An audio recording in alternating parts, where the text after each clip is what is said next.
Oh well. Let me trickle in.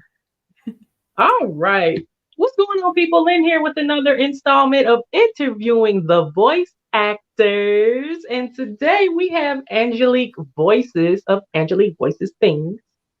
I have Yes. listed her details below. Be sure to check out number one, her social media, which is her Twitter, her Instagram. Also, check out her website. All of that is listed down below. Also, Miss Angelique, would you be so kind to introduce yourself to the masses?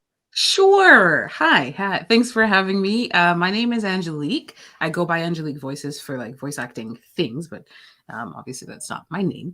And I am an educator by trade. So my day job is in training and education, and I've been an ESL teacher. I was an EHL teacher for like 10 years or so, 9 years, and got into voice acting like 2014, but then more seriously in 2016, and then most seriously in 2019. So it's been a gradual um, uptake of involvement, and I do audio dramas. I do commercials sometimes, explainer videos, video games, which is why I'm here, and yeah, I have a really good time doing it. It's one of those jobs where I would like to do it full time, but for the moment, it's a part time uh, gig for me, and Okay. it's really nice. I have a podcast as well, which is sort of my personal creative outlet um, in that regard,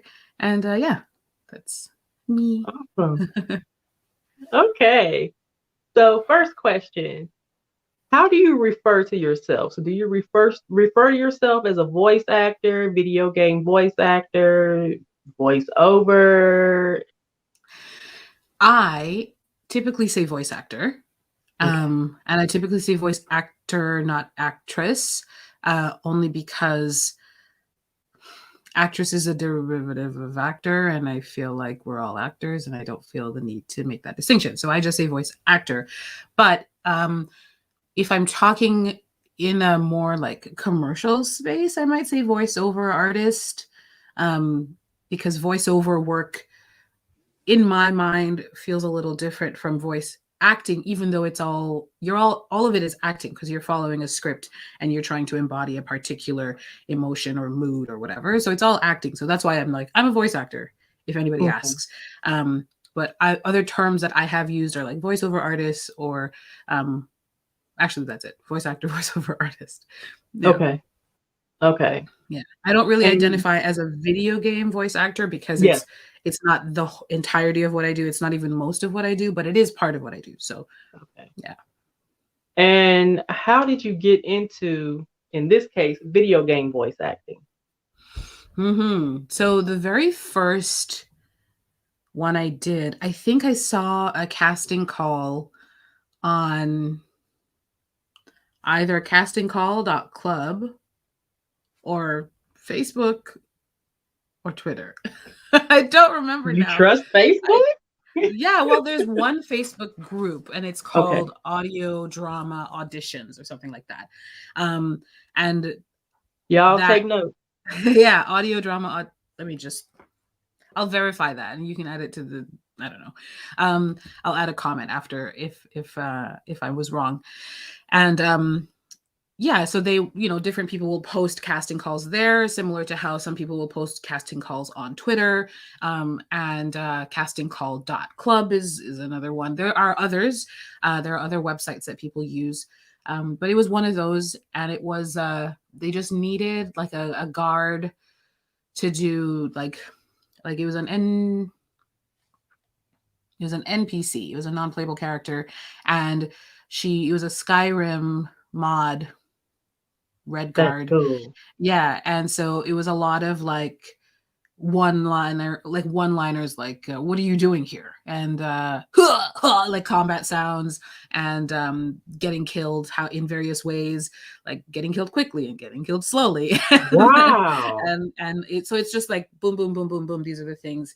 And I thought it would be cool, and I did it. It was unpaid because it was not like Skyrim official, right? Like it was just a fan mod. But yeah, that was, I think, the first video game thing that I did. It was really fun. That's cool. Yeah. And so what does video game voice acting consist of?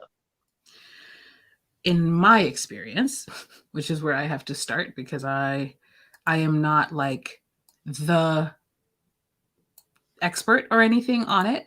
Um, but whenever I have done video game work, it is basically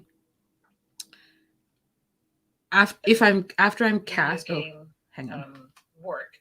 It is basically. Can you hear that? Okay. Mm.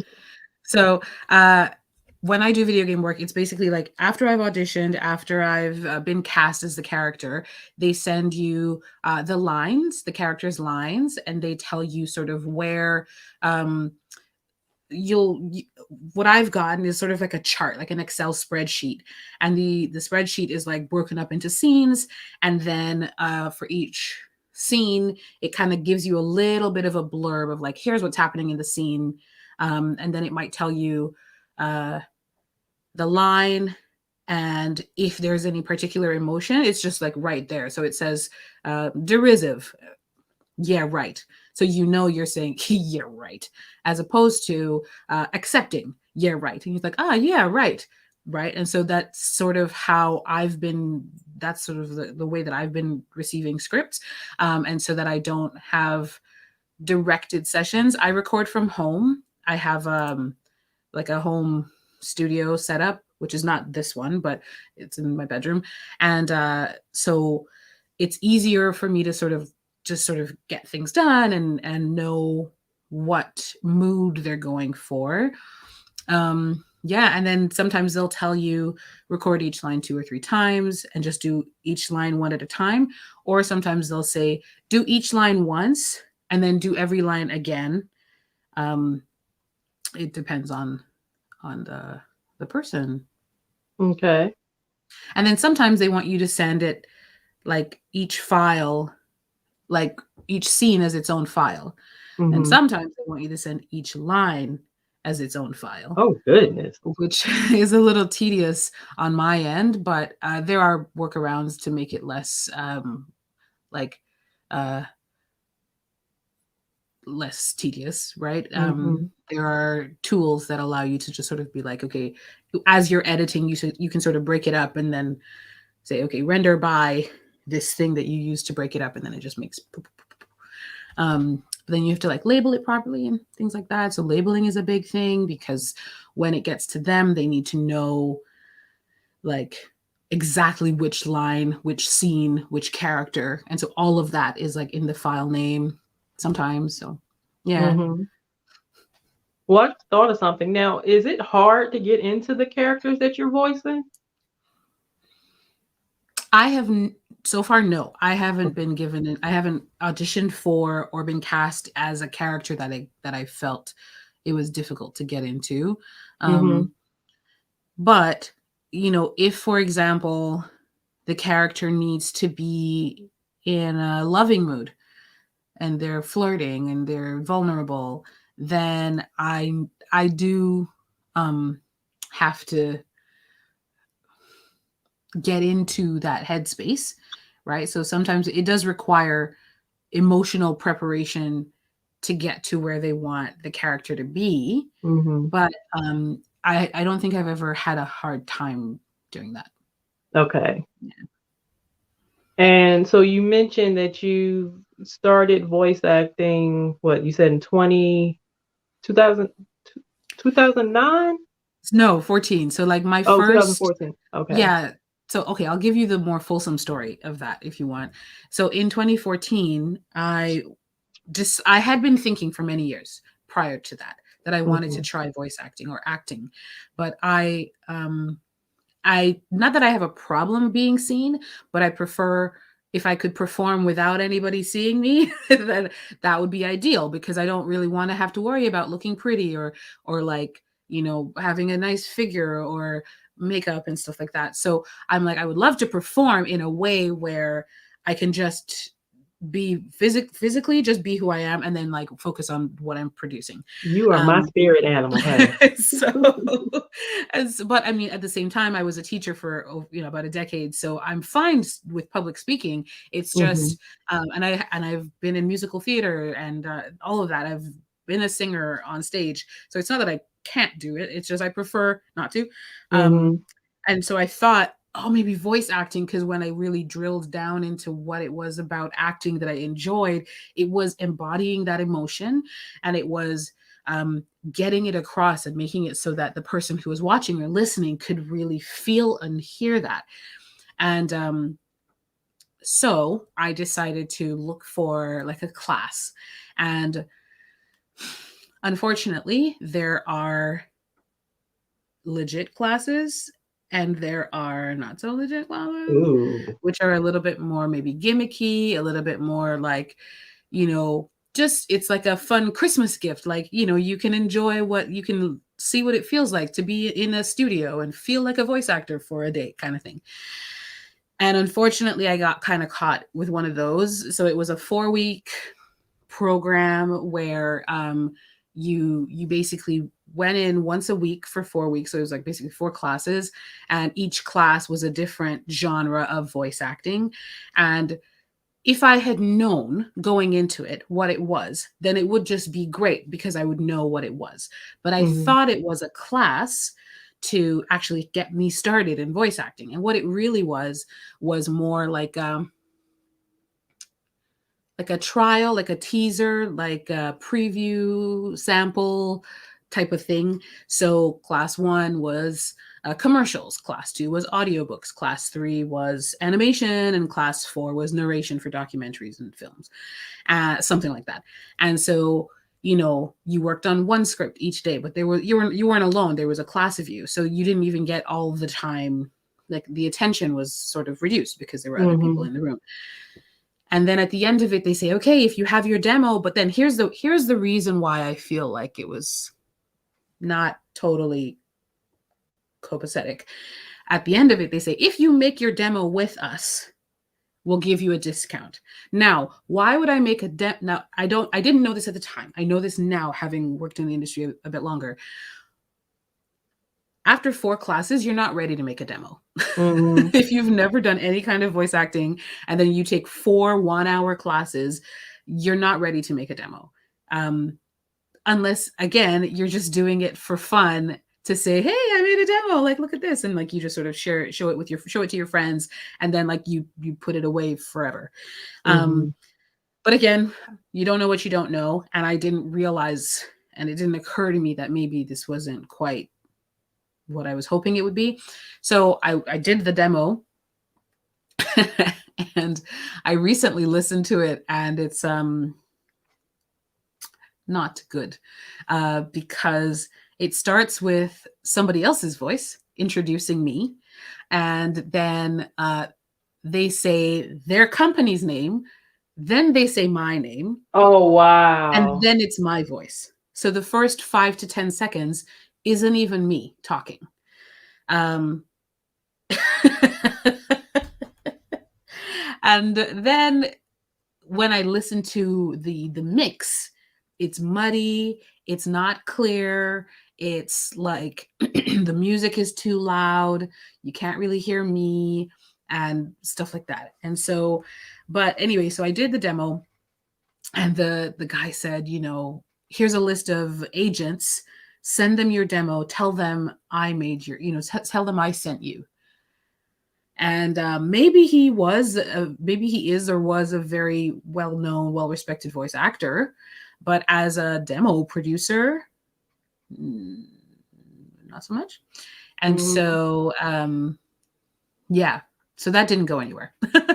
And I was told no from everyone that I sent my that demo to, and I asked every single one of them, okay, can you please like let me know why, what can I do better? And the only feedback I got was, you don't have anything that I don't already have. And Mhm. I thought, okay, so this is interesting, right? Because when you're making someone's demo, one of the things you want to do is find their um you want to find what makes them unique. You want to find what might help them stand out and like focus on that. If they, like, for example, I have a Jamaican accent, right? Because I was born and raised in Jamaica. And so why didn't there's like one read with a Jamaican accent like towards the end, and it's like sped through and it's like super fast.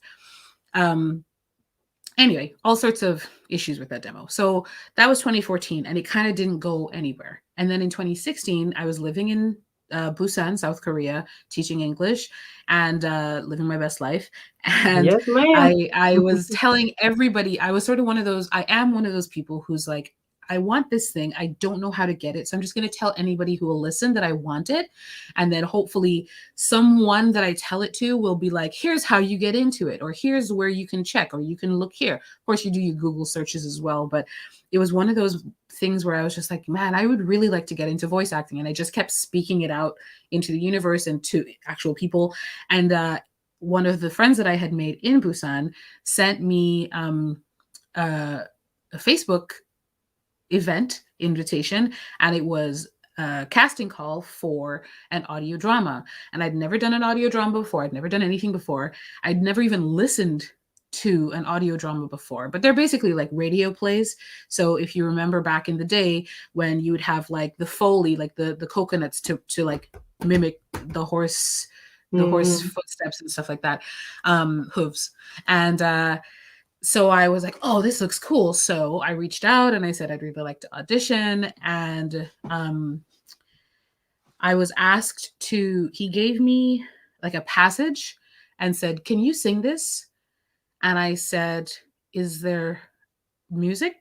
He's like, no, there's no music right now. So you would have to like create the music. So Wow. yeah, and so he's a very good friend of mine now. But at the time I was like, you're giving me just words to sing. And I was like, okay, I can do this. This looks fun. And so I basically just sort of put it to Winged music. it. Like I prepared it beforehand because he gave it to me and then he said, here's your interview is on this day. Please Okay. bring blah blah blah.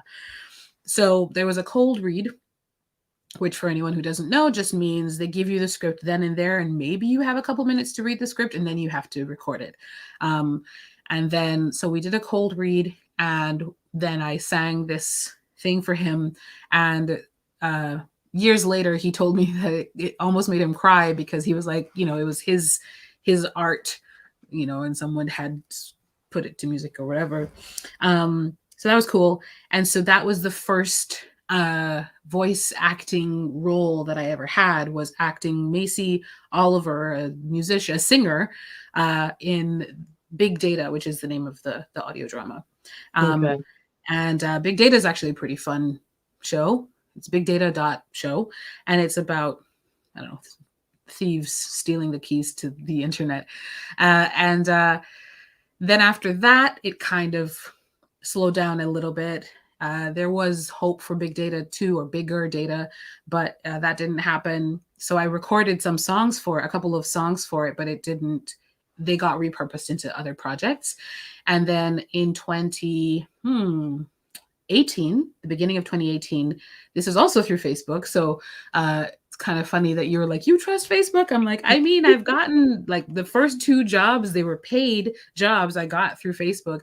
That's good. But that may have been because I was like calling it, like manifesting it kind of There thing. you go. And it was like a networking Facebook group that I was in. And someone was like urgently looking for a replacement voice actor because the person who had been cast dropped out. And I was like, I can do it. And so I sent her, she sent me a script. I sent her the sides that she wanted, and I got the gig. She paid for, so the gig was in Vegas. I live in Toronto. And I Ooh, thought, oh, am I going to like record it here? She says, no, I will pay for you to come here. So she paid for my flight because she had an nice. investor. Yeah. So she paid for my flight to go to Vegas. She paid for my accommodation at the Luxor, and then also a couple of my meals, and she paid me. And I was like, this Yes. is the pinnacle. And it's like job number 2. Like, I'm on my way, baby. and I had a great time, and that was a really cool experience. And we're still in touch. And that was an animation project, and I don't think it's finished yet. So that's still in Okay. production. Um, and then kind of nothing. I was mostly focusing on other career options. At the time, I was also trying to get into coding and be a developer, a front end web developer. Um, that is another story for how that played out. But suffice it to say, I'm not a web developer now, and I went back into teaching. And in 2019, I was back in Korea, and I um, decided to try again with like the classes and auditioning for stuff. And I had asked a couple of people, and one person was like, check this Facebook group, check this Facebook group, and another person was like, check this website, check this website. And I was like, okay, wow, because in 2015 when I was doing this, Mm-hmm. um, people were like, well, I don't know. Yeah, it was So scarce. yeah, and just I knew different people. And so now in 2018, 2019, I knew different people who were able to say, check this place out, check that place out, try that. So I did, and auditioned for whatever I could with my phone. Okay. I didn't know nothing about mics. I didn't know nothing about what was good, what sounded good. I didn't know anything about breath control. I mean, breath control, yes, because I had studied singing, but I didn't know anything about like, if this is the mic, you don't talk like this into the mic. You maybe talk like this or talk like that, because you don't want the and the to like Mm-hmm. into. Sorry, I just did that for effect, but I'm sure it wasn't pleasant. But you don't want like your plosives to go directly into the mic, and you don't want to, whatever the buzzy sound and all of this. Mm-hmm. And I had auditioned for something, and the guy responded saying, "So you didn't get the role, mostly because of your tech uh, issues." So he said, "You Oh, embodied the character very well, and we really liked the emotion, but your mic work is atrocious," basically. okay. And he was like, "And if you would like, I can give you some tips for how you can improve that. And maybe next time it will be better. And then you can audition again and uh, see how that goes." Mm-hmm. So I decided, okay, I'll give that a go. I'll try that out. And his tips were very helpful. And the next time I auditioned for him, I got the role that I auditioned for. So that was really cool. And yeah, so 2019 was just a lot of auditioning for mostly unpaid passion projects, audio drama stuff. That's when I did the Skyrim mod. And then towards the end of 2019, I started booking paying gigs. And then in 2020, that's when, like for 2020, most of the work that I did was paid. And that's when I started having people offer me jobs because they had already worked with me and knew what I sounded like, and were like, "Oh, we'd like to work with you again. Here, how about this character?" And so Mm-hmm. then I didn't even have some of the jobs I got in 2020. I didn't have to audition for, so that was nice. Okay. Yeah. And then this year has been a bit slower because 2020, when 2021 hit, COVID kind of I never got COVID, but the COVID situation kind of got to me. And so I had burnt out a little bit, and I was kind of out of it. So I didn't do a whole lot of voice acting toward the beginning of 2021. And then now I'm ramping up again. Okay. So that's my journey. I just thought of something else. So, okay. During this journey of Yeah. you, oh, again, I know you stated that you do other things other than voiceovers and voice acting and things like that. During this journey, Mhm. has there ever been times where you were uncomfortable or like, not so much as uncomfortable as, I mean, uncomfortable as in stepping out of your comfort zone, doing something new, the false fear of failure type thing, because I know they say growth stems from you being uncomfortable. Hmm. So at any point during this journey, had you felt that? Or are you still feeling that if you have? Yes. I got a job once, a gig where, um, or sorry, I was cast for a character who was a werewolf, like a lesbian werewolf, Oh, and wow. I loved that. That's a whole vibe, isn't Yeah, isn't it? it? And I was like, this is cool. And the storyline, like the plot was really great, and I really liked it, but it had some NSFW scenes, and I really struggled with that because in principle, I don't have a problem with um in the wider sense, I don't have a problem with sex workers. I mean, sex work is work. I don't feel like there's any like, oh, well, you can't talk about that or you can't do that. Like, I don't have that feeling around sex and sexuality. And so in principle, I was like, sure, I'll do NSFW work. So long as it's a good character and like it's a character that I feel like I could do, then sure, I'll do it. And then What is that? Any- NSFW, not safe Yeah. for work.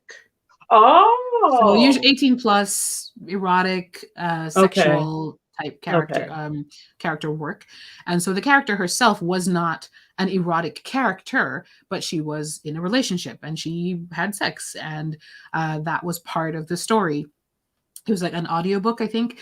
And yeah, I even though in principle I was like, I have no problem with this, when it came time to actually voice those lines, I Mhm. was really, really uncomfortable, because it's the breathing and the moaning and Mhm. the stuff that we say in that passionate place, and Mhm. it's a vulnerable place to be, um just in reality, like when you're experiencing it for yourself and it's just you and the other person in the room, it's already vulnerable, and to then bring that vulnerability and put it out there for other people to listen to and maybe criticize, um I didn't realize how difficult that would be for me, I'm not ashamed to say, but it's kind of sad that I, in the end, dropped out of that project, Oh. because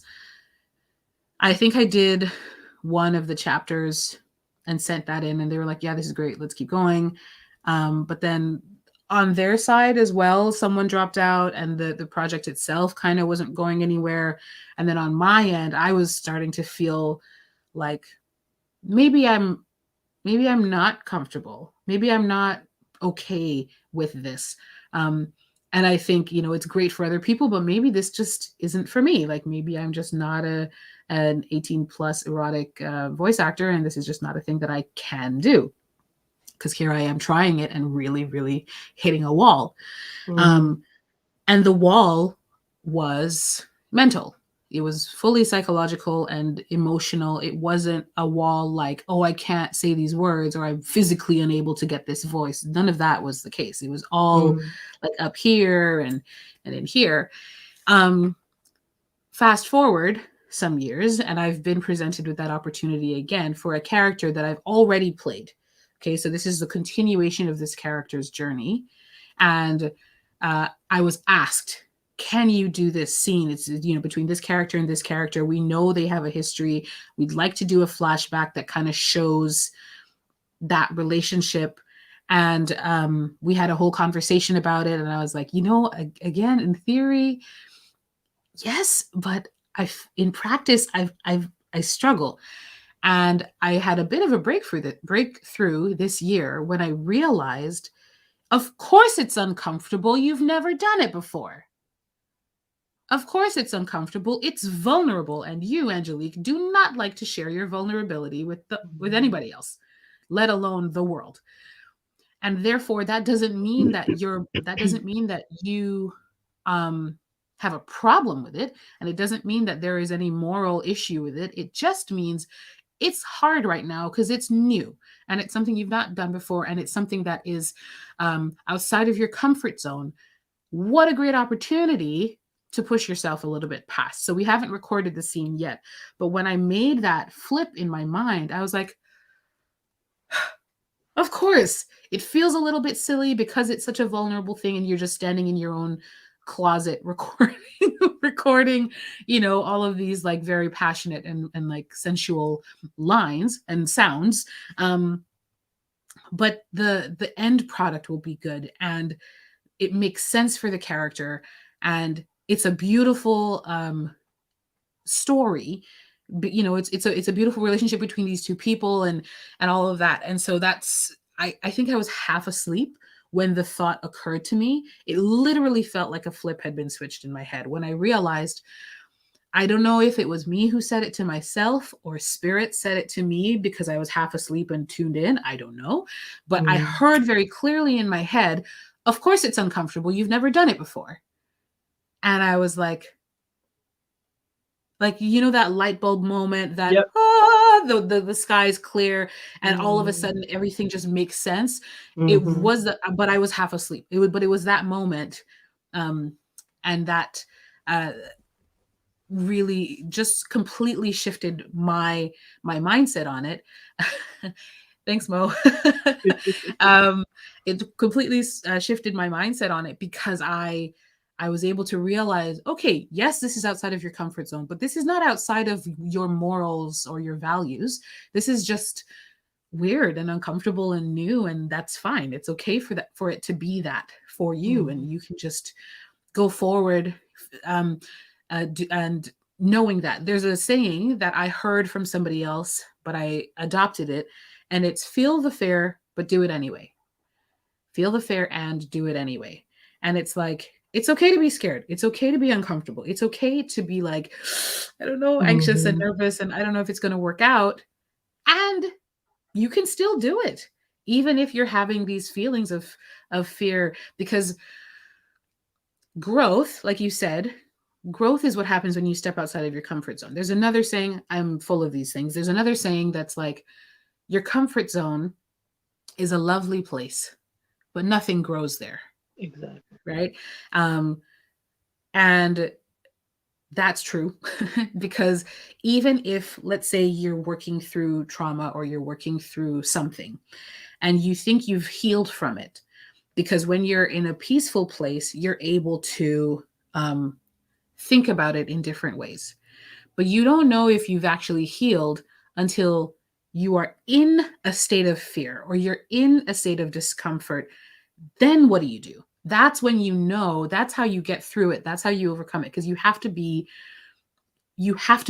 uncomfortable in that moment Mhm. and then overcome the fear or the whatever it was, the hang up, while you're uncomfortable, while you're feeling that fear. And so uh, we'll see how that goes because we haven't actually done the recording yet. But I really was like, I had a little bit of a not identity crisis, but I was like, am I not as open minded as I thought I was because I'm uncomfortable doing these kinds of scenes? Or, like maybe I'm more prudish than I thought, or maybe I'm or conservative and reserved than I thought I was up here.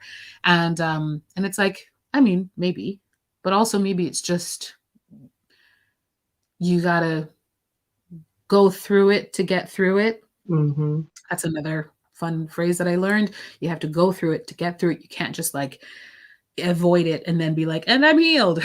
you Yeah. have to, you actually have to go through the thing to get to the other side of it. So, um, yeah, long answer. Hey, that's amazing. Because one of the main reasons why I do this, number one, it interests me. I Mhm, want, a segment specifically for voice actors. mhm. And, maybe some other people may be interested in these things as well. And Right. then the way you all are answering the questions, totally different. And I'm Mhm. asking the same questions for everyone, Yeah, you know? yeah. And that's what I love. I love the versatility of the answers. And as your friend stated, yes, you are dropping gems.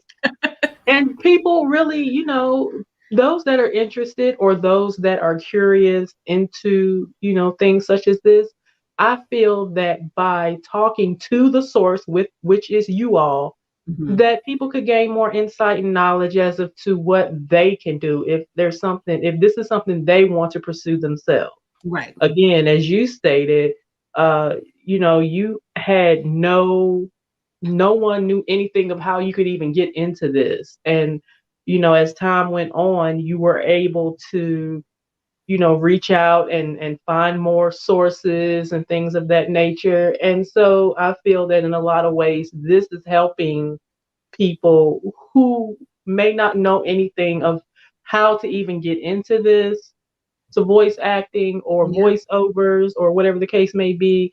And then also dealing with like the day to day, life, and then incorporating this into that. I feel that this in a lot of ways is important too. Hmm. You know, Yeah. it's more than just, I'm curious. I want to know like a day in the life of a video game voice actor. I want to be Yeah. able to put a face to the characters on our video games that we play. But see, Yeah. y'all are giving a bit of yourselves in this as well. So we Hmm. are seeing you, the person, separated from you, the character. I Hmm. love that. Yeah. That's to me that's important. So, I think so too. I think it's, and I, what I like about what you're doing is that you are, um, you're not just going for the big names. Like, it's because there are the big names like Cree Summer and like, all the people that we know because they've done just so much work that, mhm, um it's like, how can you not know this person, for example? And then there are voices that we recognize but we don't know the name of this person, but mhm, we hear it in different projects and you're like, that person sounds like, and then maybe you Google it and you're like, oh, same actor. mhm, So they're the big names, and then there's the rest of us who do like a lot of work, right? Like there are, I know voice actors who work way more than I do. They're full-time voice actors, and they do a mix of work, and but they're prolific. Like they have a lot of projects under their belt, mhm, and they have agents and all of this stuff, but nobody knows their name, and that's kind of what I'm going for in the mhm. end. Is that like, I don't necessarily need to be famous, I just want to make a living doing this thing. um, Exactly. and I only need the people who can open doors for me necessarily to know my name, right? Like I don't necessarily need Joe Schmo on the street to know, ooh, Angelique Voices, she's a voice actor and she does this. That's okay. If they're not interested in voice acting, they don't need to know who I am. But I would like to be like well respected in the industry, right? Like that's my goal more so than Okay. fame. And so yeah, anyway, I like that you are talking to people who are like, yeah, we do the work and we do it often or we do it regularly, and yeah, we're still working but not necessarily famous, but maybe you are aware of the stuff we've been in.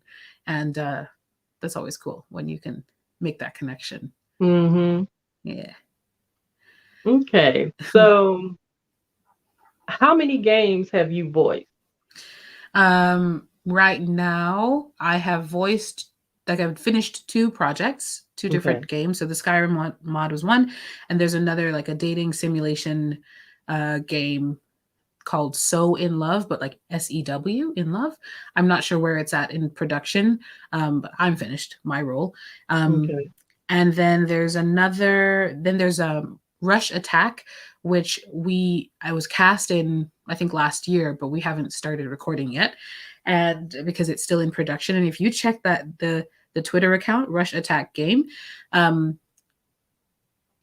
I I'm so excited for this one because the characters are great. It is, when we talk about diversity, like these characters are diverse. There's more than just one or two black characters, which I always enjoy. The majority of the characters are black actually, but it's not like a black game, right? Yeah. It's just great characters. The animation looks really cool. The moves are cool. So the creator has been posting. They post like snippets and stuff, and so I'll be playing two characters actually in that, because a main character and her dark counterpart. And Ooh, so sinister. yeah, so my the main character, her name is Tamika, and the dark counterpart is called Empress, and she's Jamaican. They're both Jamaican, so that's kind of how I was able to get in. And that's another, remember when I talked about finding what makes you Mm-hmm. unique, and finding that thing that you can do authentically that other people maybe can't do authentically, right? Another Mm-hmm. person might be able to fake a Jamaican accent, but my Jamaican accent is mine. Like Mm-hmm. I was raised with it, and it's not an affectation, and that Exactly. authenticity is, you can hear that. um, and so I've actually gotten a couple of, let me think, at least that one, that one. So the NSFW role that I was just talking about, the role itself is not NSFW, but the character has this sort of like sex scene. Mm-hmm. She has a Jamaican accent, and like I've done a couple like promos and stuff like that with my Jamaican accent. So it actually has gotten me work to the point where I have a Jamaican accent sampler to share with people now. Nice. Um, and so yeah, so they're both Jamaican, and so Tamika is the main character, and Empress is the dark counterpart, and I'm just super excited just to get started with that one. And then I did a video game that was in development, so like I helped them sort of block out the the character, but I'm not the voice for the actual game, so they, as far as I know, and that was another one that I got because I had the Jamaican accent. Mm-hmm. Yeah. Okay. And okay, so you spoke about the games that you were in. And do you have you played any of the games that you voiced for? No, because I don't know if they're finished. Like Rush Attack hasn't started, so that's not, I'm Mm-hmm. not able to play that one yet. And So in Love, I should look into it to see where that's at. But no, I haven't played any of them. I'm Okay. not actually a gamer. What? I play a lot of phone games. Like I'm a phone gamer, and Me too. I'm a puzzle person. I'm not a video gamer, Okay. ironically. I love stories. I love Mm-hmm. storylines, and I enjoy puzzle games and like that kind of stuff.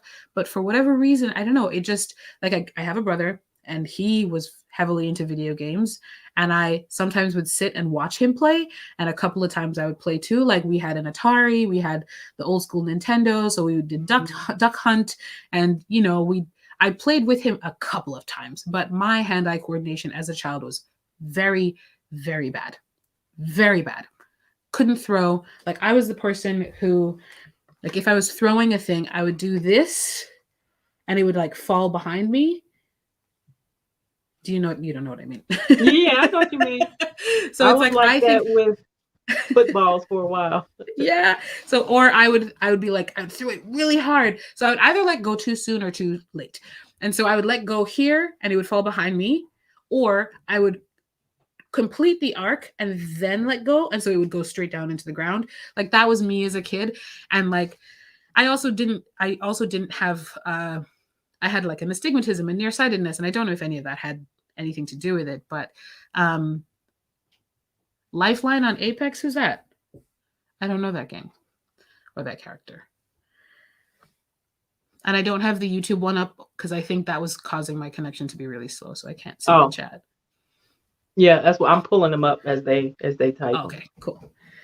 But yeah, so I never really got into and I think also because the games that I was exposed to were games that I wasn't really interested in. So like first person Okay. shooter, um, world expansion games, those were kind of cool. So like World of Warcraft and Mm-hmm. League, like that kind of stuff. I tried it. Or Age of Empires, that's what I'm thinking of.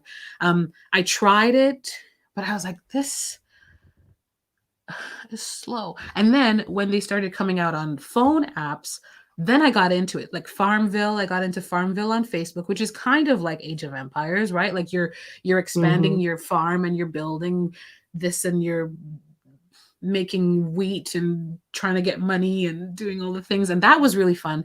But then I found it's really all consuming. It's the kind of game, and I mean, I understand why people spend hours playing these games because they take time. Like it takes time to Mhm. build a world. Come on, like you're a god and you're telling me that it's going to take the god of Christianity took 7 whole days to make the world. So obviously I can't just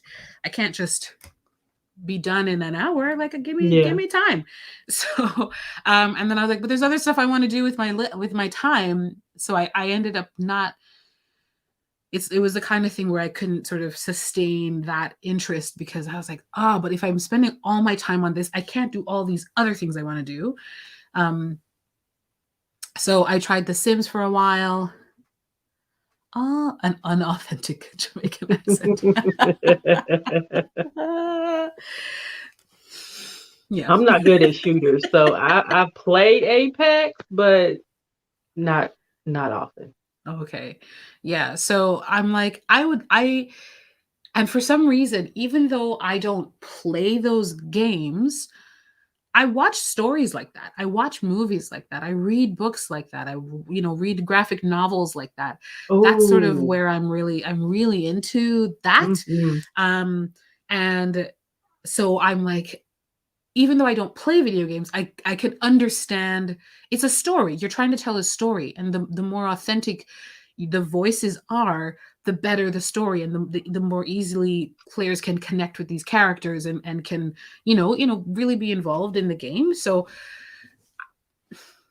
I don't know if I shouldn't have said that I'm not really a Oh, gamer, that's but fine. I don't think that makes I don't think that that impacts my ability to do the work because No. at its core it's storytelling. At its core Mhm. it's conveying emotion and you know things like that. So yeah. Okay. But Rush Attack is a game that I absolutely intend to play because Street Fighter was one of the few games that I would like play with my brother. I was a button masher, but it was fun. Like I Mhm. was the one who just like pressed all the buttons to see what would happen. My brother, of course, was more into like mastering the combos and like up, down, left, right, this, and then you get like Yeah. the fatality or whatever. Mortal Kombat, Uh-huh. that one was fun. Um, yeah. So like the fighting, like the one-to-one fighters, I think I enjoy, but like first person shooter games and like the Grand Theft Auto of it all and the um Assassin's Creed, like jumping, like like getting even Mario. I really was bad at it because it's like you have to jump at the right time and you have to like Mhm. do the double jump and get jumping in between two things and like Mhm. I died every time and I was like I don't have the uh inclination is the Yeah. piece the non-swear word for it. I don't have the inclination to keep trying to get better at it. That was not where my uh passion was. So I never really got better at those games, but they're fun and I like to see people enjoy things Mhm. and people who are into video games and like anime and things like that, cosplayers. I love to witness that. And so I'm like, if this is how I can participate in that world, then I'm happy to do that because some people are the gamers and some people are the game developers and some people Mhm. are the voice actors, and we all sort of fit in together to like make it a whole thing. So Exactly. yeah. Yeah. So, what is a day in the life of a voice actor?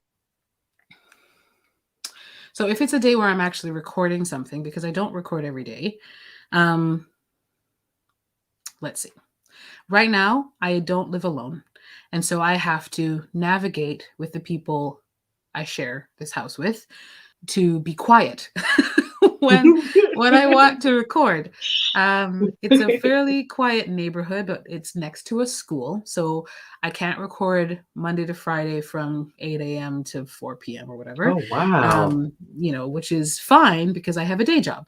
So Monday to Friday from 8:30 a.m. to 5 p.m. I'm working on my day job, and sometimes I'll wake up early and sometimes I will do it like I'll stay up late to be able to record things at a time that is convenient for everybody in the house, or not. Maybe it's not convenient for me, but it's the quietest time without having to negotiate movement, right? Because Mhm.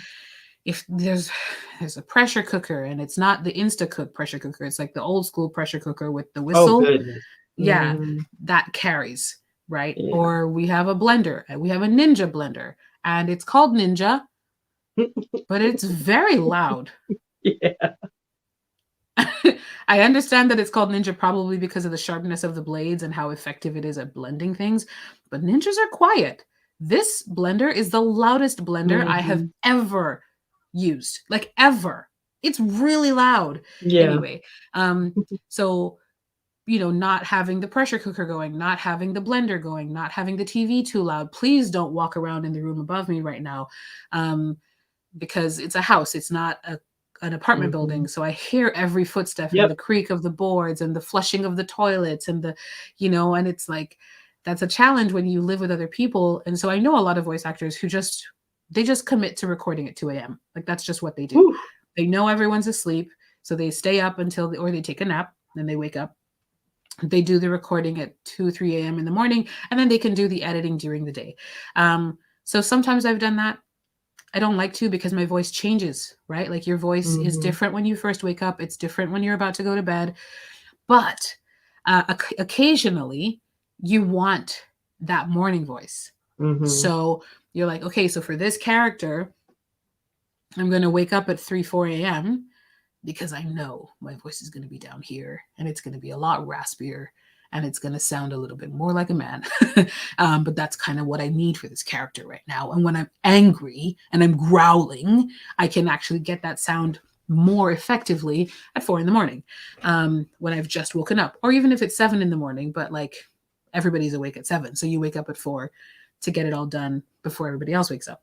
Mhm. Um, so yeah, my I don't have a specific routine for every day, what that looks like, because it's a lot of, what are you guys doing today? Are you going to be home? You're not going to be home all day? Excellent.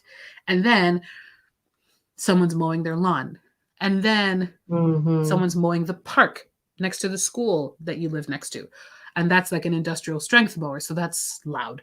So you Mhm. have to, like, time management is a big part of it. I have to, if, for example, I'm recording for my podcast. So my podcast is the Polyglottal Stop. It's about language and sociolinguistics and stuff like that. So very different from the video game stuff we've been talking about.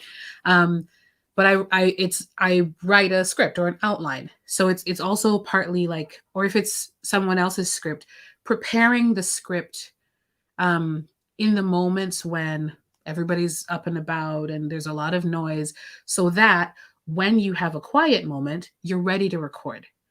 Because it's not, here's a script, record right away. It's, here's the script, read the script, understand the character, practice saying the lines. Oh, I don't like that emphasis. That's weird. How is she feeling in this moment? Okay, so is she likely to say, get out of here? Like, get out of here. Or is it, get out of here?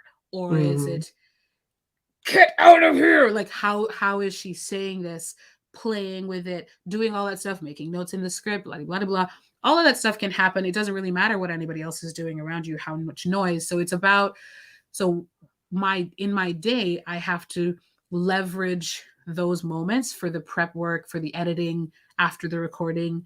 I know, okay, when it's noisy, I can put my headphones on and I can edit my lines. I don't do a lot of the editing. I just sort of take out the bad takes, clean up the extra breaths and any long silences, and then I send it to whoever will actually produce the sound.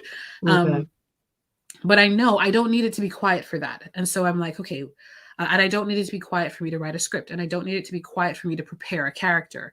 So, but it requires that when you know you have to record, you got to use the times when everybody is sort of like up and about wisely, because then when you do have a rare moment of silence or quiet in the house, what I do, if I haven't done that prep work, I can't use the silence. Like I'm not ready to record.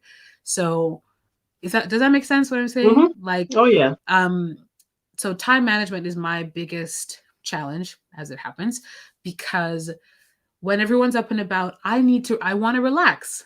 I want to chill out. I want to watch a show, but it's like, yeah, but I just finished work, so I'm mentally drained. So I'm like, oh, but you have a script to write. Yeah, but I'm tired. Okay, one episode of whatever I'm watching on Netflix or Crunchyroll or whatever I'm watching at the time, and then okay, now I'll write. No, we're gonna watch one more episode, and then it's 10 p.m. and now 10 p.m. is a great time to record. But have you written your script yet, Angelique? No, you haven't. Have you prepared the character yet, Angelique? No, you haven't. So what are you gonna record? There's nothing for you to record. So then it's like wasted Mm-hmm. time. So I'm trying to navigate. I'm still trying to build a routine that honors my need for rest and play, and also is organized and disciplined. And because I believe in discipline, but I also know that burnout is real, and Oh I yeah. know and I know my own mental health landscape requires rest, requires play. Um, so that when I'm because if I'm constantly working, I'm cranky. And if I'm cranky, I can't play a character who's happy. Like if I'm like cranky at my core, I can't find joy. So I need to be able to find joy just in my life so that I Mm-hmm. can tap into that if the character requires it. Um so still working on it. So the day in the Okay. life is like wake up, drink some water. I always have water by my bedside. Drinking water is like a big thing. If I know I'm recording that day, I avoid all dairy um, because it makes me too phlegmy, and it kind of muddles. It makes the voice sound uh, not not nice. I don't like how it makes my voice sound. Mm-hmm. If I am recording something, you can, and then of course, if there's a lot of phlegm, then there's like you have to sort of be clearing your throat and your nose a lot. Um, I'm a very big fan of nasal rinses, so that's a thing that I do, With the neti especially pot? yeah, Ooh, but I don't that use a scares neti. me. Does it really? Why? Yeah. What do you think Because is going to it's like happen? that feeling of drowning. So I don't use the neti pot because Okay.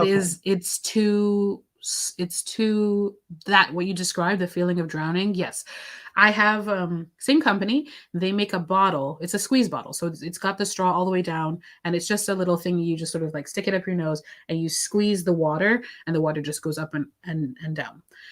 Okay. I find that easier to use than the neti pot because I control the flow of it and there's more pressure behind it, which means it's not like a Yeah. feeling, it's more of a whoosh and then it's done. Okay. You know what I mean? And then Yeah. you're also leaning forward so you know none of it's going to go down your throat, whereas with the neti pot you have to like Mm-hmm. do that. I'm not that person, but Yeah. so you lean forward and you basically you force the water up and then gravity forces it back down. Um, really good for clearing out your sinuses, really good if you have a sore throat and like there's like mucus back there, it's really good for that. So if it's winter and I'm not feeling thank you, Dio, Dr. D. Um, and so if I'm feeling kind of sick, if it's winter and like everything's kind of mucky in winter, because I live in Toronto, so we have winter. Um, I'm very like I take echinacea. This is just by my computer for no reason. I take cold effects every like in the winter time. So it's a lot of taking care of my immune system, so I don't get sick, so that I can continue to take care of my voice. I recently got these. I don't know if anyone's ever used Vocal Zone pastilles before. I heard about them. Um, it says helps keep a clear voice. These are Oh, it's intense. Like that menthol burn? yes. It's that in a Ooh. in a candy. Effective, not But that pleasant. clear out your sinuses, your ears, Man, everything. if you had anything in there, it's gone now. Mm-hmm. Um, so not pleasant, but definitely necessary, and sometimes. And so drinking water at the top of the day, I do that to clear out any gunk that has settled, and also just to rehydrate because I wake up feeling like all the water has been sucked out of my body, just or Mm-hmm. evaporated out of my body while I was asleep. I do stretches. I make my bed. I get some tea or coffee or whatever I'm drinking that day. and then I start setting up for work because I work from home at the moment. Um, and then when the day is done, I do another set of stretching. Like when the work day is done, I do some more stretching to sort of mark, okay, work is finished. We're starting a new day, kind of, it's Mhm. almost like starting over the day. Mhm. And then at that point, depending on how the workday went, that's where it sort of differs. I will either watch something and have something to eat, or I will stay at my desk but switch computers because I have a work laptop and my personal one. So I'll switch my computers around and then start working on scripting or reading a script, writing scripts for my podcast or reading scripts for a character. Um, yeah, and then it's either hey, can you guys please not make noise between this time and this time, because if I prepare it right, then the actual recording is like half an hour max. Mhm. And most of the work is in the editing afterwards, and so usually the demand of them is minimal. To say please don't do laundry right now because the laundry is on the same level as my recording space. Mhm. Please don't do the cooking and the things and um, don't use the bathroom. If you need to go to the Mhm. bathroom, can you go now? Because I'm about to record in 5-10 minutes. So negotiating that time, sending reminders because sometimes they forget, um, and then doing the recording, and then checking because my computer, I don't like my computer is not in the booth with me. So I do all the recording. Then I have to go and I have to check to make sure I didn't like accidentally bump the mic or something. So I have to Oh, check. okay. It's just a visual check of the audio waves because I know what it looks like when I've bumped the mic. Like it goes crazy, and then Mhm. there's no sound. Um, so then I check to make sure there's none of that, and then if there's none of that, then I depending on how long it is, I'll listen through all the whole thing. Um, and then if I hear something I'm like, I didn't like how I did that, then I might go back and record that piece again. But if I'm happy with it, or if it's super long, like if in the end it was like a 30 minutes of recording, I may not listen to all of that right then and there. I'll unplug and I'll go sit down at my desk, and then I'll listen. Yeah, and then the actual editing stuff, I find that really fascinating. I took a class like audio engineering for voice actors last year. So I learned how to edit my sound, and I learned how to clean stuff up, and I learned how to like do the levels and the compression and all of that. Mm. I am not a pro, right? Like I'm not an audio engineer, but I Mhm. know how to edit my audio, and I actually have a lot of fun with that. Like um soundscaping is uh is part of it. So when I do my podcast, I actually try to create a soundscape with the podcast, and I try to make it like if there's laughter, or if there's if I make a joke and I want there to be laughter, then I can put like a laugh track on there, and Mhm. making it sound authentic, and making it not just be like, and so I said, we don't serve your kind here, mop. Or I don't know what the joke is. That's not a punchline. Anyway, I say a thing, and then it's not just like cut, ha ha ha ha ha, cut, continue. Mhm. I try to make it so that it actually sounds like someone's been listening to me and is laughing, And or it, is like yeah. awkwardly laughing, and then getting back into the thing. So I enjoy that process as well. Just the basic sort of like cleanup stuff. That's like the least fun part of the job for me. That's the actual job part, like auditioning, negotiating rates, editing audio, like cleaning up audio. That's like the work part. And then doing the character, that's the play. That's the fun part. And so to get to the fun part, there's all this work that you have to do before and after, but Mhm. it's worth it because you get to first you get to do this playing, and then at the end when you get to hear it in its final, you know, uh, form, then it's like, oh wow, that was me. I got to be a part of this really cool thing, and so yeah, I think I answered. I said more than just a day in the life, but anyway, Oh, it's fine. it's more just the life of, um, and yeah. So I'm constantly concerned with taking care of my instrument Mhm. because it's like a tool of my trade, right? Like Mhm. it's not just communicating, which Mhm. any voice can communicate. But if I'm trying to communicate a particular sound and I'm known for a particular sound, like I advertise myself as this kind of sound, and then I can't produce that kind of sound, that's a problem. Mhm. So I don't like yelling. I don't like, uh, I avoid smoking for the most part, um, smoking anything at all, Mhm. because the smoke, like smoking anything, is not good for you. So even if it's weed, then you're inhaling like particles of ash and stuff, and that irritates your throat. So then vaporizers are better because it's vapor and not um, smoke. So just like learning different things that are, and sometimes vocal rest. You just need to not talk for a while, to Mhm. give your throat a chance to reset. Okay. So you basically touched on how you prepare for your voiceover sessions then. Yes. Yeah. Sometimes they're directed. And when they're directed, those are a bit challenging for me at the moment just because of what my setup is. However, smartphones are amazing because Mhm. um, you can have Zoom on your smartphone, or Skype, or Microsoft Teams, or whatever, Discord, whatever video conferencing tool they want to use. Um, and have that on your phone while recording in your mic and on your computer.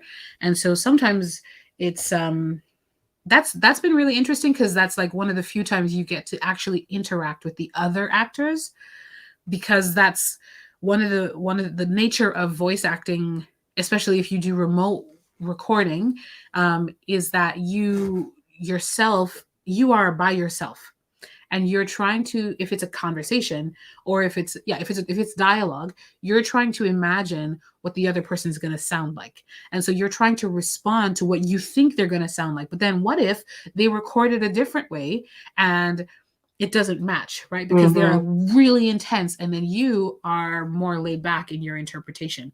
And so often there is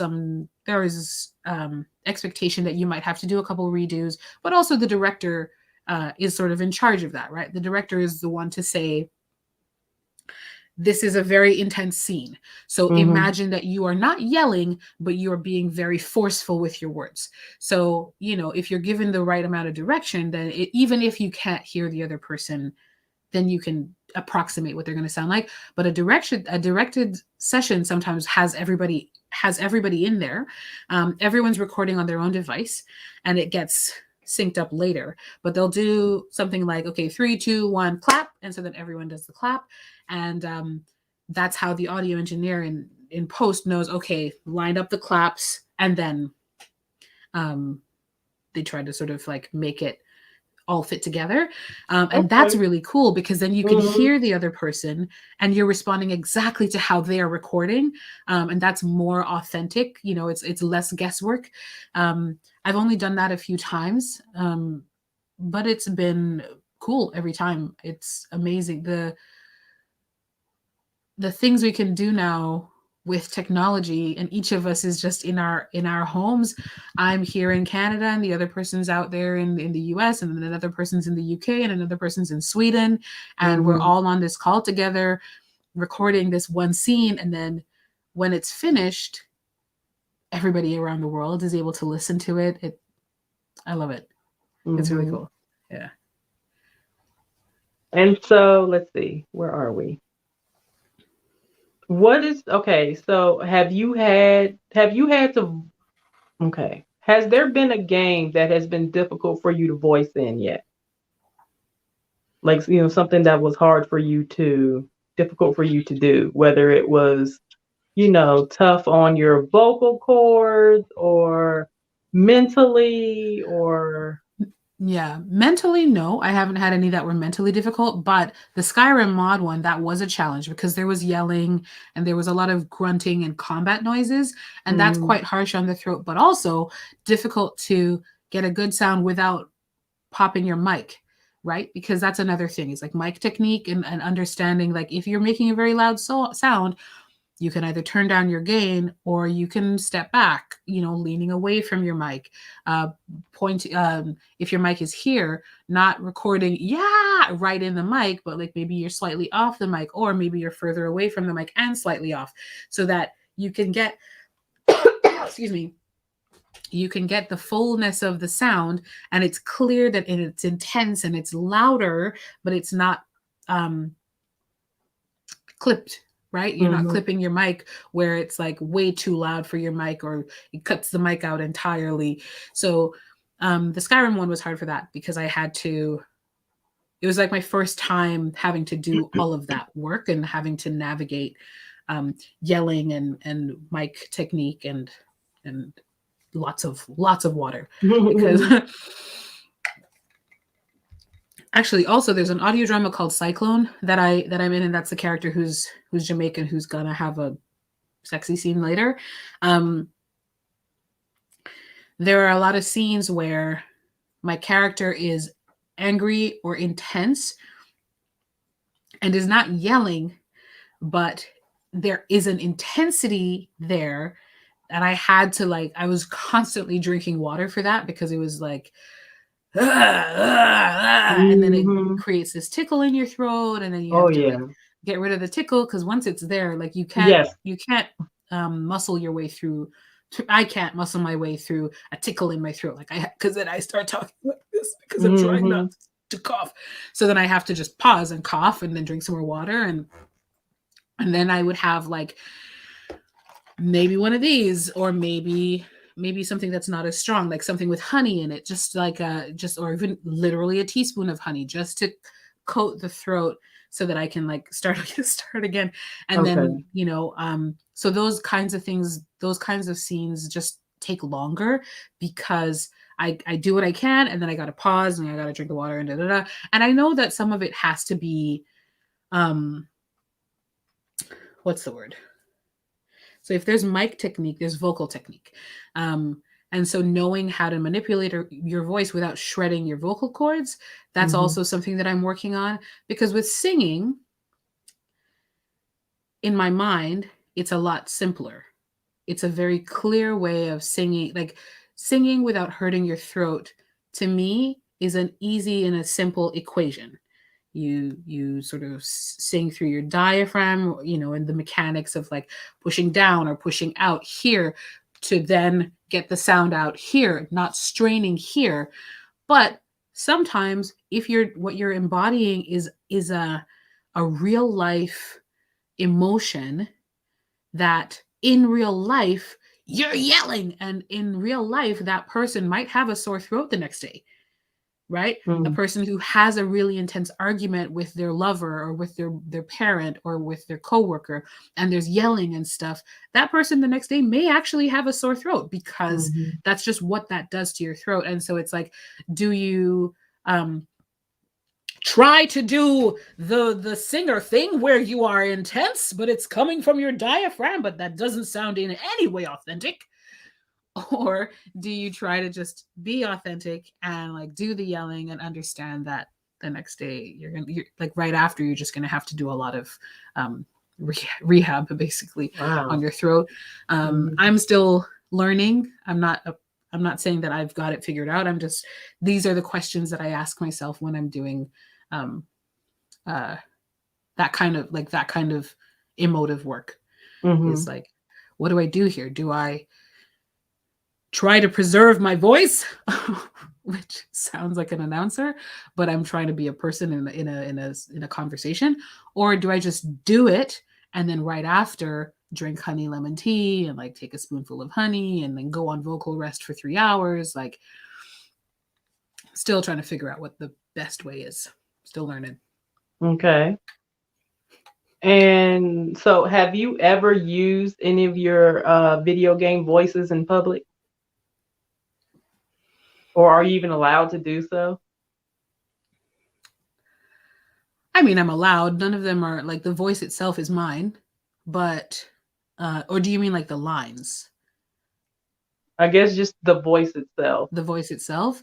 Mhm. Yeah. When I say when you say in public though, I mean in conversation with friends. Yeah. Mhm. It'll come out if it fits, Okay. if it suits the mood of the conversation, but I'm not just going to be like time for fight and then like for no reason like nobody's like what are you talking about? Why is it time to fight? What Yeah. do you um but yeah, every now and then like because the cool thing is all of these voices that I get to do for video games, they already exist here. And I've likely already done them just for fun.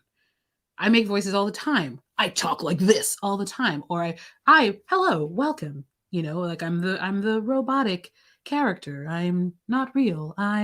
You know, I do that stuff anyway. So sometimes if I discover a new voice in the process of doing a video game character, then yeah, it's now added to my repertoire of voices that I just pull out when I feel it's uh, Mhm. the right time. Okay. Yeah. That's cool. And is so I think you touched on this too, whether or not voice acting is something that you want to do till you retire. Yeah. Yeah. Yeah. It is. The end. That's a very quick and easy answer. I'd love to be able to do it full time. I love education as well. So my dream career, and I guess I'll say it now and we'll see where I'm at in 10 years, but my dream career is I'm voice acting full time. That's my main job. And on the side, I'm teaching, whether I'm teaching ESL or I'm teaching something else, teaching vocal technique or whatever it is. Um, my main job is voiceover work. And then uh, occasionally I also teach and share the knowledge that I have amassed in my career with other people, either coming up in their career or some other topic entirely. Um, that's what I would like. At the moment, it's training. I work in training and education full time, and then I do voice acting on the side. But I would love to flip that. Okay. Yeah. That's cool. And how hard is it on your body to do voiceovers or to voice act? Ironically, the most physically stressful part of voice acting for me is not here. It's my back and my legs because I stand to record. I haven't done any, I don't really do audiobook work. So if I were to do audiobook work, I would have to get myself like a high stool, like a bar stool situation Mhm. because I know I wouldn't, not like I can't stand for 3 hours at a time, but who wants to? Yeah. So your knees start to hurt, your ankles start to hurt, your feet start to hurt, even if you have good orthotics in. Your hips start to hurt, your back starts to hurt, and Mhm. all of that affects your voice because then that strain and the tiredness comes out of your voice. So I would say that's sort of the most that's a challenge is so you take breaks. You know, you do what you got to do. You take a break. You stretch. So sometimes what I'll do is if I notice that my back is starting to feel away or my knees are starting to feel away, I'll pause the recording and I'll stretch, you know, like I'll kneel and just sort of like pop my knees and I'll bend forward and I'll pop my back and I'll just sort of like, you know, rework the kinks and I'll just sort of like sit for a little, like 5 minutes or whatever, drink some water, sort of while I'm resting and resetting the throat, I'll also reset my back and my legs. Um, maybe I'll massage my feet. Maybe I will, you know, just do like a quick sun salutation. You know what I mean? Just to sort of Mhm. get regular blood flowing into my legs, so it's not so stagnant. And then I go back to the recording. But if I were to get into audiobook work, um, I would invest in a good high stool. Yeah, Okay. a chair. And what do you think the biggest misconception of voice acting is?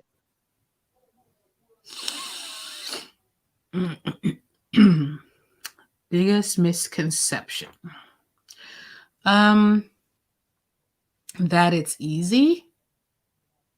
You know, the even if you're really great at voices, even if you're the kind of person who has 1,000 voices and they're all different, um, you got to learn mic technique and how to breathe and how to make it sound like you're a real person without all the in between. Mm-hmm. Um, and sometimes that is really hard. Um, it's a common thing, like mouth sounds is a Mm-hmm. common challenge with voice acting, especially if you're doing a really intense scene and you need to get closer to the mic. Then it's even harder to hide any of that. Mm-hmm. Uh, and so, of course, there are different tips and tricks that people will try, and sometimes they work, and sometimes it's unavoidable, and you just kind of have to do the line, like suck all the moisture out of your mouth, and then do the line, drink some water, and then just sort of like suck all the spit away, and then talk. There's also the business of voice acting, which is also not easy, and a lot of people don't think about that. When they think about voice acting, they just think, "Oh, you get to do voices for a living. That's awesome." And A, yes, but B, that's only part of the puzzle. The other part is auditioning. The other part is being rejected a lot. The other part is, which is common for all acting performance type work, is the constant rejection and understanding that one of the cool things I like about acting, or voice acting anyway, is if I'm rejected for a role, and I use the word rejected. I'm trying not to use a softer word because it is a rejection and it feels like a rejection and it's okay to call it what it is. So if I'm rejected for a role, I just try to remind myself that's not the sound they wanted. It doesn't mean that Mm-hmm. there's anything wrong with my sound. It's just not the sound they wanted for that character. Um, there's also sometimes, as a Black person, the challenge of turning stuff down or choosing not to audition for things because it doesn't sit well, Okay. even if the pay would be nice, even if the Mm-hmm. rate would be nice. People, maybe, I don't know if people think about these things when they're thinking about voice acting. They're just like, it doesn't matter who the voice is. On the one hand, it's like, if you have a Black character, it would be nice if it was a Black person voicing that character, only because a non-Black person cannot accurately depict the Black experience, and there are certain affectations in our voices, certain ways that Black people speak, um, that you need to belong to that culture to properly do, and like to be Mm-hmm. to honor, not mock. um, and then, of course, but then there's the awareness that not all Black people are the same. I am Black, but I am Jamaican Canadian. I am not African American. I would be fine if someone called me Afro Canadian, but like, I'm not a Black American, right? So like, the southern United States, I can't talk like them. I don't Like talk. me. Yeah, like AAVE, I love to hear it, can't do it authentically, right? So I would not audition for a character who's supposed to sound like a Black person from Detroit, or a Black person from Chicago, or a Black person from Mississippi, or whatever. I wouldn't audition for those because I'm like, I cannot authentically do those characters. What's challenging is when they just say, we're looking for people of color, or we're looking for Black people, and then to audition for these roles because we want to have a diverse cast or whatever. And so then you reach out and you audition, and then you realize this character is from a place where you're like, why would you just say Black? Mm-hmm. Why wouldn't you be more specific? um, I've chosen not to audition for things that people shared with me because, the character was like, she's a foxy mama and she don't take no lip from nobody, and she's wearing bell bottoms and has an afro and big old hoops, and everything about the character seems like a caricature to me of Blackness, and it's not written by a Black person. And I'm like, I Mm. have a choice here. I can audition for this and just try to bring the humanity to it. And, like, you know, if anyone's going to do it, at least if it's me, maybe the character will sound less like a minstrel show. Or I can just avoid it. and just not audition for it, and like let that be over there, and let whoever takes that on take that on, and like just, you know, keep my peace. And so Mhm. most of the time that's what I do. Um, that's another part of voice acting that people don't often think about, that racism is everywhere, and like the desire for diversity, but without really considering what diversity looks like and what it means, and being authentic, and at the same time,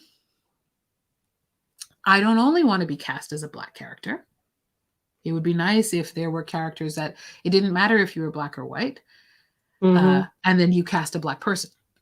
What the trend that I'm seeing lately is, if it's a black character and they're specifically looking for a non-white person, that's when they reach out for non-white actors. But if the character could be white or anything else, they tend to cast white actors.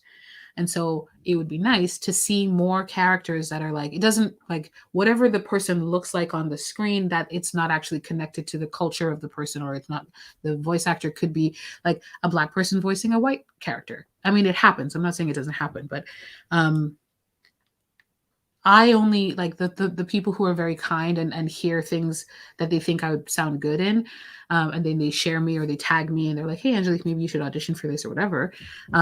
It's either because the character is supposed to be from the Caribbean, or it's because the character is supposed to be black, and it's like, cool, thank you very much, but it sucks a little bit to know that's the only reason that you think of me, because I'm black, like, as opposed to, we're looking for a really great female voice actor. Angelique's a great female voice actor. And, you know, maybe you'd like to check this out, Angelique, but it's usually um, not that. But I'm always grateful when people think of me anyway. But Mhm. anyway, that's just another, like, when people think about voice acting, they also don't think about that kind of stuff, right? They just Mhm. think you get to do voices for a living. And it's like, yes, yes, I do. And also, I have to navigate all the same stuff that I have to navigate in in a corporate job sometimes. It's just a lot less of it, I should say. There's a lot less of it because the actual work itself is is is not, is sort of like outside of that, but it also is, everything is informed by that. Like, I can't get away from being a black person. I'm always going to be black. um but yeah, it's not as easy as a lot of people think, because there's all of these intricacies that you have to deal with. Mhm. Yeah. People don't take things like that into consideration. Um, yeah, it's it's sad. Yeah, and that's a whole other conversation, right? Like, Yeah. is it racism, So or is it just that you're not good enough? That's another exactly. question I ask myself a lot. It's like, did they not cast me because Exactly. I'm not white, or did they not cast me just because I didn't sound And good? there's no way to prove that. There's no way So to know. now I know that you still have your day job. Yeah. So how long do you think before you will be able to quit your day job in order to continue on and do your voiceover work? I Is that mean, something you're working towards? yes, sort of. Logistically, I could quit my day job today and hustle and just make it work. Put myself out on Fiverr and Upwork and all these places, and just like push myself hard, audition for everything, everything, everything. Because if you have good mic technique and good vocal technique, and you're honoring the script, and you're auditioning for the right things, like you're auditioning for things that actually you can do, and not just auditioning for everything because it's a voice act. Oh, you want an Asian character? Yeah, sure, I can do that. I'm not gonna, no. But if you're auditioning regularly and often, you will get something. um so logistically speaking, I could do it today if I was like diving in. Um, but as we kind of discussed before we started streaming, I'm a planner, and Mhm. I'm like, remember, I was like, when I could move out right now, but let me pay off my debt first. Okay, so I've Mhm. done that. I could move out now, but maybe I should save up a little bit more money. Okay, so now I'm saving, so I am definitely like, I like to have a safety net, but if I wasn't concerned about having a safety net, I would quit tomorrow. Um, but yeah, and also I don't hate my job. Like I enjoy my day job sometimes as well. Like it's work that I do because I enjoy working in education and I think that it's important and I think it's helpful and I think it's necessary, etc. Um, so it's also I'm trying to figure out like do I want to quit my day job or Mhm. do I want to maybe I just want to have a part-time job that's a day job and not have any of so I think I'm still trying to figure out for myself what exactly I want my life to look like. Um and not so for me it's not like I can't wait for the day when I can afford to quit this job. I could afford to quit this job today, but I don't know that I want to yet. Mhm. So what I'm waiting for is I'm not no, waiting for is the wrong word. What I am doing is I'm trying to navigate my living situation. I want to have a better booth, and then once I'm there, then I can reassess um like what I want it to look like. And that's going to take a couple years, I think at least 2-3 years for me to sort of get a better view of the bigger picture. But you know Mhm. what? I say 2-3 years, but honestly, sometimes these things happen like that. Like Mhm. you're just plugging along, and you're like, oh yeah, this isn't going to happen for now, and then something happens, and you're just like, whoa, whoa, whoa! If I could do this now, I could do this now, and then you do it, and it's like your whole life changes in like a day or a week. So without any external influence, without any crazy things happening, couple 2-3 years maybe, um, before I can like honestly say, yeah, I could just and then do education freelance and have voice acting be my main source of income. But uh, who knows? Mhm. Yeah. What I like I guess the J job is nice because it's secure. Um, Mhm. and it is as secure as a job could be, because you can get fired. Anybody can get fired or laid off or furloughed or repurposed or reassigned or you're in a good situation, then your boss leaves and then you get a really awful boss, or your boss leaves and you get a much better one. Um, because we never know what's going to happen, or rather take what I'm saying with a grain of salt, because I acknowledge that I don't know what's going to happen in the future. But um, if things continue as they are, like if things sort of progress the way that they're progressing right now, I think a few years. Yeah. Okay. And you've already mentioned what you do aside from voice acting. Well, Um. I just said I work in training and education. Very nice and Mhm. vague. Mhm. I I mean, you can go in as in as in depth as I want. thank you. Yeah. Goodness gracious, Lynn, get it together. Or not. I mean, Yeah. totally up to you. This is Yeah. about you. Well, I appreciate that. I will say I work in emergency management. So I build out training materials for emergency management professionals. So it's work that's necessary, obviously, because Okay. we need our emergency management professionals to be well trained. Mhm. Um, and so that's one of the things I like about it, is that it has an impact. Like I like for the work that I do to matter to somebody, and to have a positive impact on people. And so Mhm. that's that full this my day job fulfills that, because I know that it has a positive impact and it's needed, and it's something that I can do well. So if I can do good work well, good necessary work well, then that's sort of the Yeah. a higher ideal that is being fulfilled, but also it pays well. Exactly. So the money is An nice. added bonus. It's nice, yes. So, what advice would you give someone who's interested in pursuing a voice acting, voiceover career? I don't think you need to go and do like a 4-year degree to be a good voice actor, but I do think you should get some training.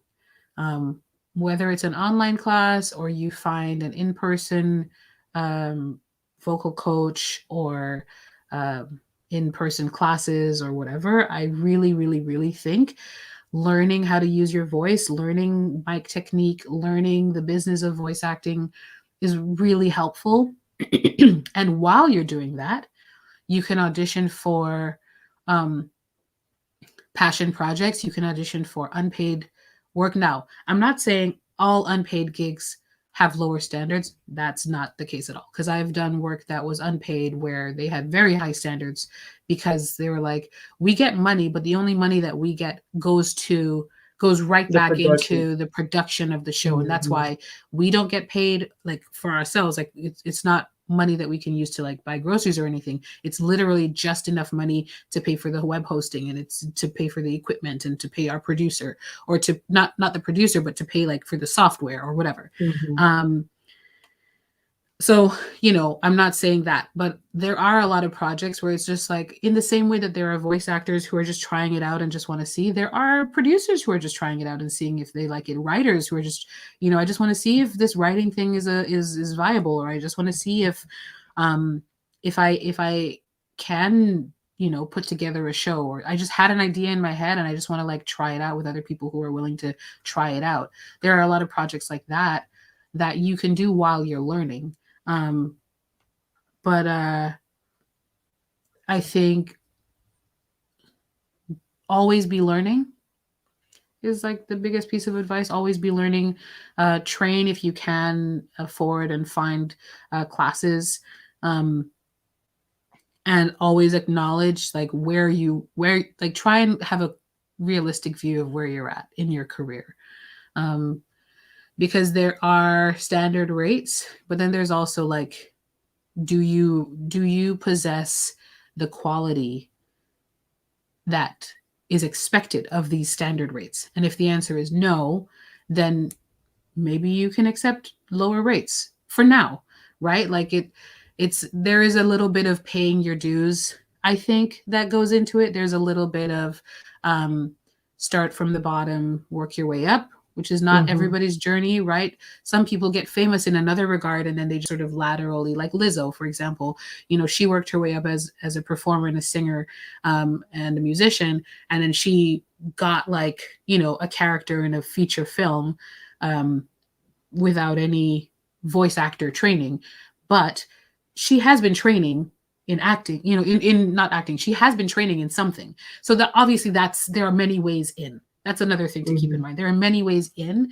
Um, but if you're like me and you had no idea how to get in and you're not really sure what to do, and you're like, I don't know, agents or nothing. I don't have an agent. Mhm. I'm not represented in by any agencies. I'm not union at this point.